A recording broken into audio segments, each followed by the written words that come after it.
तो हिंदी का प्रश्न देखते हैं। तो पहला प्रश्न है इसमें हिंदी का, कौन सा वाक्य शुद्ध है? तो इसमें कौन सा वाक्य शुद्ध है? ऑप्शन 4 सही होगा, गलियों को चौड़ा करना आवश्यक है। फिर अगला प्रश्न है, विद्यार्थी में कौन सी संधि है? तो इसमें ऑप्शन 1 सही होगा, दीर्घ संधि है। अगला प्रश्न है, कानन का पर्यायवाची शब्द कौन सा है?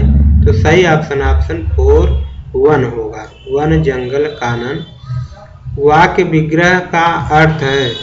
तो इसमें प्रश्न दिया गया है कि वाक्य विग्रह का अर्थ है, तो सही ऑप्शन होगा ऑप्शन 4 वाक्य खंडों को अलग करके उसका संबंध बताना वाक्य विग्रह कहलाता है।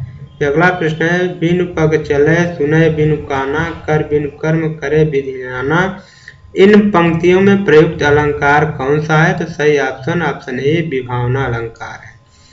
फिर अगला प्रश्न है, पंकज में कौन सा समास है? तो सही ऑप्शन होगा ऑप्शन 2 बहुब्रीहि समास है।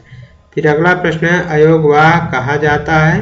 तो ऑप्शन 3 सही होगा, अनुस्वार और विसर्ग को अयोगवाह कहा जाता है। अगला प्रश्न है, एक ओर अजगर लखी एक ओर मिगराए, अबिकल बटोही बीच ही परियो मूर्छा खाए। तो इसका सही ऑप्शन होगा ऑप्शन 4 भयानक रस होगा इसमें। अगला प्रश्न है, से विभक्ति निम्न में से किस कारक के लिए प्रयुक्त होती है? तो करण से, अर्थात 2 ऑप्शन सही होगा, करण। अगला प्रश्न है, उसने नहाकर भोजन किया, इस वाक्य में नहाकर निम्नलिखित में किस प्रकार का उदाहरण है, किस क्रिया का उदाहरण है? तो सही ऑप्शन 2 पूर्वकालिक क्रिया का उदाहरण। फिर अगला प्रश्न है, सूफी संतों की शैली क्या थी? तो ऑप्शन 3 सही होगा, मसनवी शैली थी। गुड़िया भीतर गुड़िया के रचनाकार कौन है? तो सही ऑप्शन 3 मैत्रेयी पुष्पा। 100 अजान एक सुजान के रचनाकार का नाम क्या था? तो सही ऑप्शन होगा ऑप्शन 3 बालकृष्ण भट्ट। सही ऑप्शन होगा ऑप्शन 3 बालकृष्ण भट्ट। गोस्वामी तुलसीदास का निधन वाराणसी के किस घाट पर हुआ था? तो सही ऑप्शन 3 अस्सी घाट पर हुआ था। भक्तमाल के रचनाकार कौन थे? तो ऑप्शन 1 सही होगा, नाभादास। अगला प्रश्न है, परिसीमन का विलोम शब्द क्या होगा? तो सही ऑप्शन होगा ऑप्शन 4 असीमन। अगला प्रश्न है, धूसर शब्द का पर्यायवाची क्या है? तो ऑप्शन 4 सही होगा, गर्दभ। अगला प्रश्न है, भूतों अर्थात जीवों द्वारा होने वाला दुख वाक्य के लिए एक शब्द बताइए। तो सही ऑप्शन होगा ऑप्शन 3 अधिभौतिक। अगला प्रश्न है, ऊंट की चोरी निहुरे निहुरे मुहावरे का अर्थ है? तो सही ऑप्शन होगा ऑप्शन 3 सही होगा, बड़े काम छिपकर नहीं किया जा सकता। अगला प्रश्न है, निम्नलिखित अवतरण को ध्यान पूर्वक पढ़कर प्रश्न संख्या 51 से 55 तक सही विकल्प चुनकर उत्तर दीजिए। तो ये दिया गया है, आप लोग पढ़ लीजिएगा। फिर अगला प्रश्न हम देखते हैं 51 नंबर, धर्म पालन करने में बाधा डालने वाली प्रवृत्ति कौन सी है?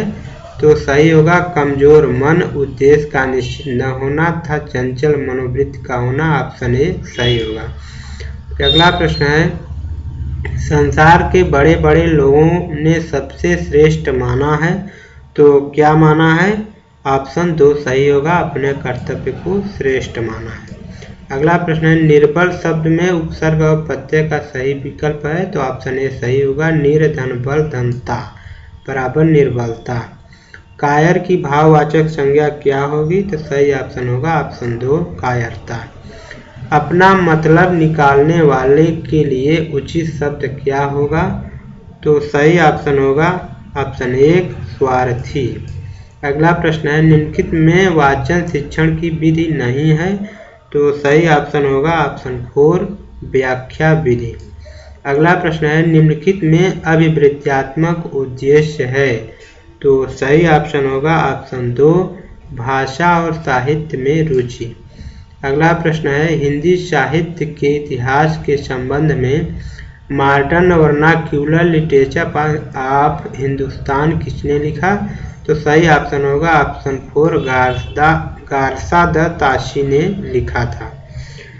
तो अगला प्रश्न है, बिरहनी बावरी सी भई, ऊंच चढ़ी अपने भवन में टेरत हाय दई, ले अचरा मुख अश्वन पोछत उघरे गात सही, किसकी पंक्ति है? तो सही ऑप्शन होगा ऑप्शन 3 मीराबाई की। तो अगला प्रश्न है, हिंदी का पहला पत्र कौन सा था? तो हिंदी का पहला पत्र था उदंड मार्तंड, ऑप्शन 1 सही होगा।